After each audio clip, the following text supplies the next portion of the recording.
Bismillah, Assalamualaikum warahmatullahi wabarakatuh.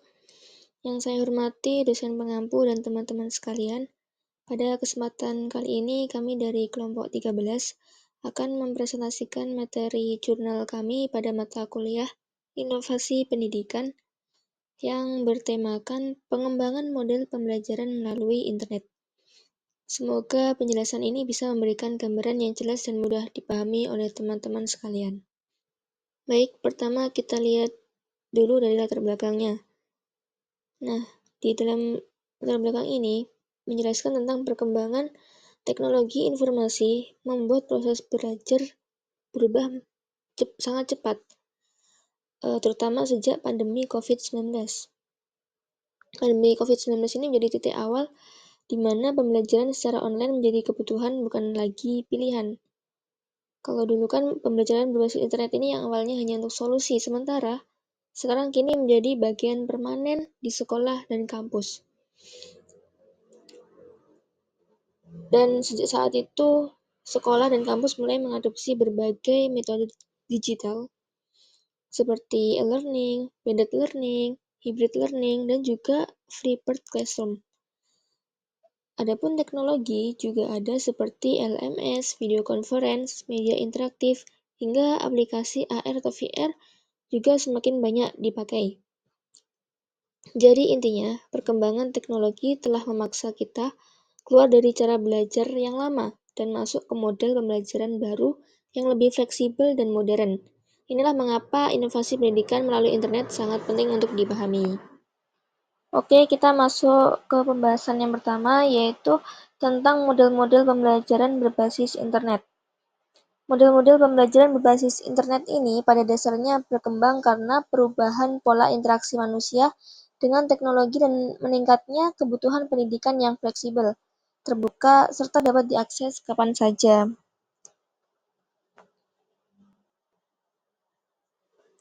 Langsung saja kita melihat model yang berkembang di Indonesia.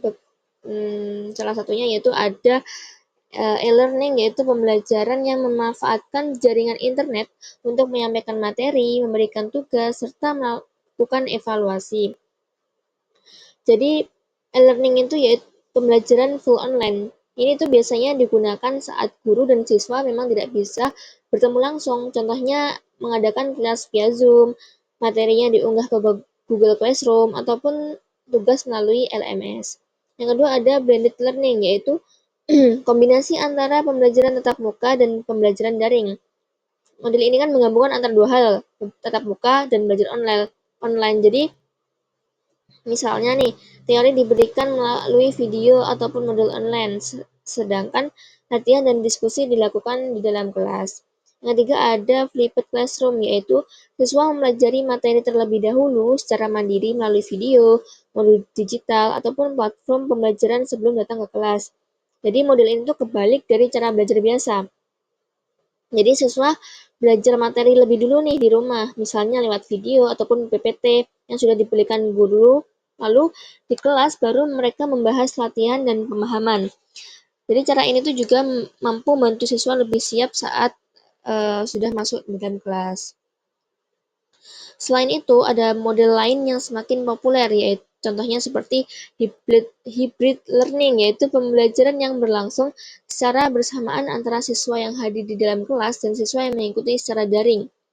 Jadi hybrid learning ini di mana sebagian siswa hanya tuh hadir di kelas, sebagian lagi mengikuti dari rumah secara online. Jadi model ini tuh memang cocok untuk kondisi tertentu, misalnya saat memang adanya jumlah siswa yang dibatasi. Selanjutnya ada digital classroom, yaitu ruang kelas digital yang sepenuhnya memanfaatkan platform pembelajaran sebagai pusat kegiatan belajar. Jadi ruang kelasnya memang hampir semuanya menggunakan platform digital, contohnya seperti absen yang online, tugas online, materi juga online, jadi semuanya itu terintegrasi. Yang terakhir ada game-based learning dan project-based online learning, jadi pembelajaran yang memanfaatkan teknologi internet untuk menciptakan pengalaman belajar yang lebih menyenangkan dan menantang. Kalau game-based learning itu yaitu belajar dengan unsur permainan, misalnya ada kuis interaktif, game edukasi, ataupun tantangan online yang membuat siswa itu lebih semangat belajarnya. Kalau project based learning itu tuh siswa disuruh membuat proyek secara digital seperti membuat video, poster online ataupun juga bisa membuat presentasi virtual. Kemudian tentang pengembangan model pembelajaran melalui internet. Jadi, pengembangan model pembelajaran melalui internet ini muncul karena transformasi digital yang mengubah cara guru dan siswa itu belajar. Pembelajaran tidak lagi hanya berupa materi digital, tetapi berkembang menjadi berupa aktivitas interaktif seperti video, animasi, dan kuis online.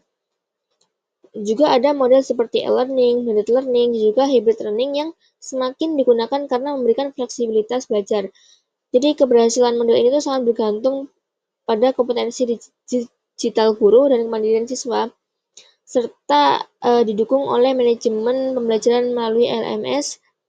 Meski masih ada kendala seperti akses internet dan keterbatasan perangkat, pembelajaran berbasis internet ini mampu menciptakan proses belajar yang lebih mendalam, mandiri, dan sesuai kebutuhan di era sekarang. Jadi, model-model tadi itu berkembang karena memang dunia pendidikan sekarang tuh mengalami transformasi digital besar-besaran. Jadi sekarang tuh memang belajar tidak hanya membaca ataupun mendengar, tetapi juga melihat visual, animasi, dan berinteraksi dengan media digital agar lebih siswa itu semangat dan tertarik gitu dengan adanya pembelajaran tersebut. Namun, keberhasilan pembelajaran digital ini sangat ditentukan juga oleh beberapa faktor. Yang pertama yaitu adanya kompetensi guru. Jadi, apakah guru itu bisa mengelola teknologi tersebut ataupun tidak? Makanya kita perlu ada pelatihan guru. Yang kedua ada kemandirian siswa. Jadi, apakah memang siswa itu belajar tanpa selalu diawasi? Jadi, siswa itu bisa apa tidak gitu. Yang ketiga ada akses teknologi seperti internet dan perangkat. Jadi kalau di desa-desa seperti itu memang akses internet kan belum sebaik yang di kota-kota. Jadi lambat gitu perkembangan model pembelajaran melalui internet untuk daerah-daerah terpencil. Tapi jika hal-hal itu tercapai semua, maka pembelajaran melalui internet ini bisa berjalan dengan efektif dan sangat bermanfaat untuk guru dan siswa. Oke, kita akan melanjutkan pembahasan yang telah disampaikan Mbak Media tadi. Kita akan lanjutkan lagi di slide ini. Nanti kita akan belajar tentang aplikasi pembelajaran berbasis teknologi informasi.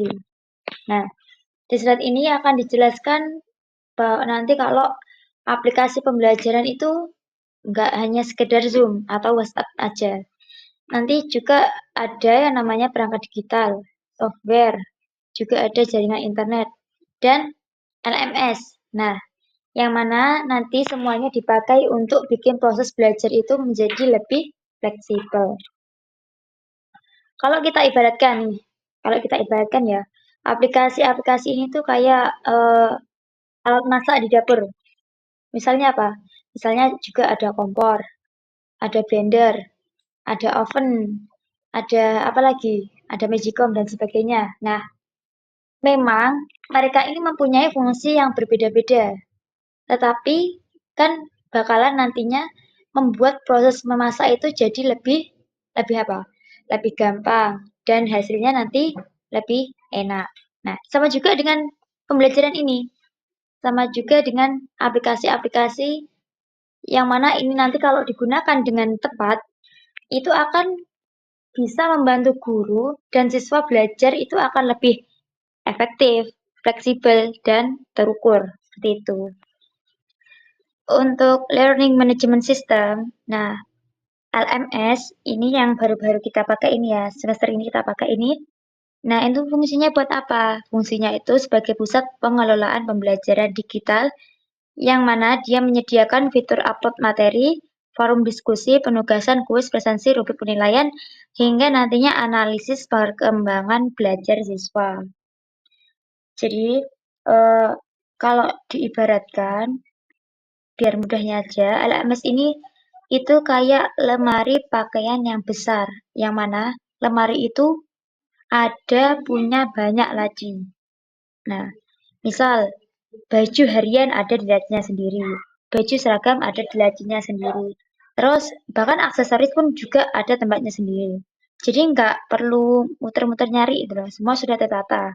Nah, LMS itu juga gitu. eh, Seperti materi, kuis, tugas, nilai, dan absensi kan semuanya sudah di situ. Jadi guru tinggal menguploadnya saja di situ, nggak perlu menyebarkan satu-satu ke muridnya lewat WhatsApp atau lewat grup WhatsApp. Nah, dengan adanya itu, mahasiswa atau murid itu bisa satu jalur gitu. Satu jalan membukanya dengan LMS ini. Setelah LMS, ada juga yang namanya Google Classroom, Quizzes, Kahoot, dan WhatsApp. Nah, ini seringkali menjadi jembatan praktis bagi banyak sekolah karena rendahnya kurva pembelajaran dan biaya yang kecil. Nah, aplikasi-aplikasi ini efektif untuk apa? Untuk mengirim materi, memberi kuis cepat, dan memfasilitasi interaksi singkat antara guru dan murid. Namun di samping itu juga penelitian menekankan bahwa penggunaan alat semacam ini harus ditempatkan dalam desain pedagogis yang jelas agar tidak sekedar menjadi penggantian ritual tatap muka tanpa mempertimbangkan kualitas pembelajaran.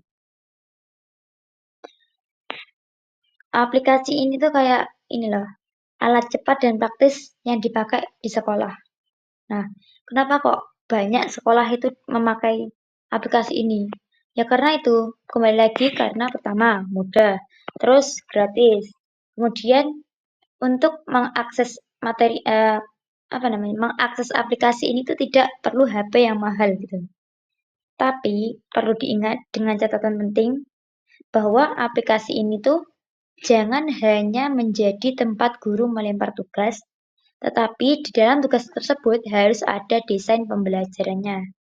Jadi bukan cuma ganti papan tulis jadi online, tapi memang benar-benar dirancang agar agar siswa-siswa itu paham gitu. Kalau kita ibaratkan ya seperti ini, katakanlah di rumah itu ada yang namanya blender. Nah, blender ini kita gunakan untuk menyimpan buah.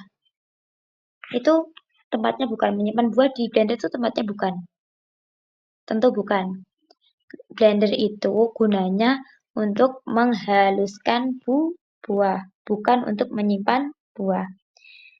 Sama juga seperti aplikasi ini. Aplikasi ini harus dipakai sesuai fungsinya, biar nanti pembelajaran benar-benar berkualitas. Itu. Nah, di pembahasan selanjutnya ini ada tentang pemanfaatan AI atau Artificial Intelligence. Mengenai AI ini pasti tidak asing lagi. Pasti kita tahu apa itu AI, apa gunanya AI. Karena ya sehari-hari kita, sebagian besar dari kita itu pasti menggunakan AI dalam membantu pekerjaan, dalam membantu tugas, dalam membantu apa dan sebagainya lah. Jadi AI ini uh, bisa dikatakan aplikasi, aplikasi apa bukan ya? Yang mana itu sangat membantu untuk tugas-tugas kita gitu. Dan AI ini juga itu sudah masuk ke dunia pendidikan. Nah, misal AI ini bisa menganalisis siswa mana yang lagi kesulitan, terus kesulitannya di materi apa, terus sama AI ini juga memberikan rekomendasi latihan yang digunakan untuk siswa yang kesulitan tadi. Itu. Tapi di Indonesia ini belum bisa langsung memakai AI ini dengan besar-besaran karena ada beberapa faktor yang menghalanginya seperti tantangan etika, terus ada biaya dan kesiapan kurikulum. Nah, oleh karena itu kebijakan institusional yang mengatur penggunaan AI, kebijakan privasi, serta standar evaluasi efektivitas pedagogis menjadi prasyarat agar inovasi ini memberi manfaat yang nyata tanpa menimbulkan kesenjangan. Gitu. Saya kira sudah paham ya mengenai AI ini, karena kita sering berserawung dengan ini, sering menggunakan dengan ini. Oke, terakhir masuk kepada kesimpulan. Jadi, pengembangan model pembelajaran melalui internet telah menjadi kebutuhan yang sangat penting dalam dunia pendidikan modern. Teknologi digital tidak hanya mengubah cara guru menyampaikan materi, tetapi juga cara siswa belajar dan berinteraksi. Berbagai model seperti e-learning, blended learning, hingga hybrid learning terbukti memberikan fleksibilitas, kemandirian, dan pengalaman belajar yang lebih interaktif. Keberhasilan pembelajaran berbasis internet sangat dipengaruhi oleh kompetensi digital guru, kesiapan siswa, serta dukungan infrastruktur yang memadai.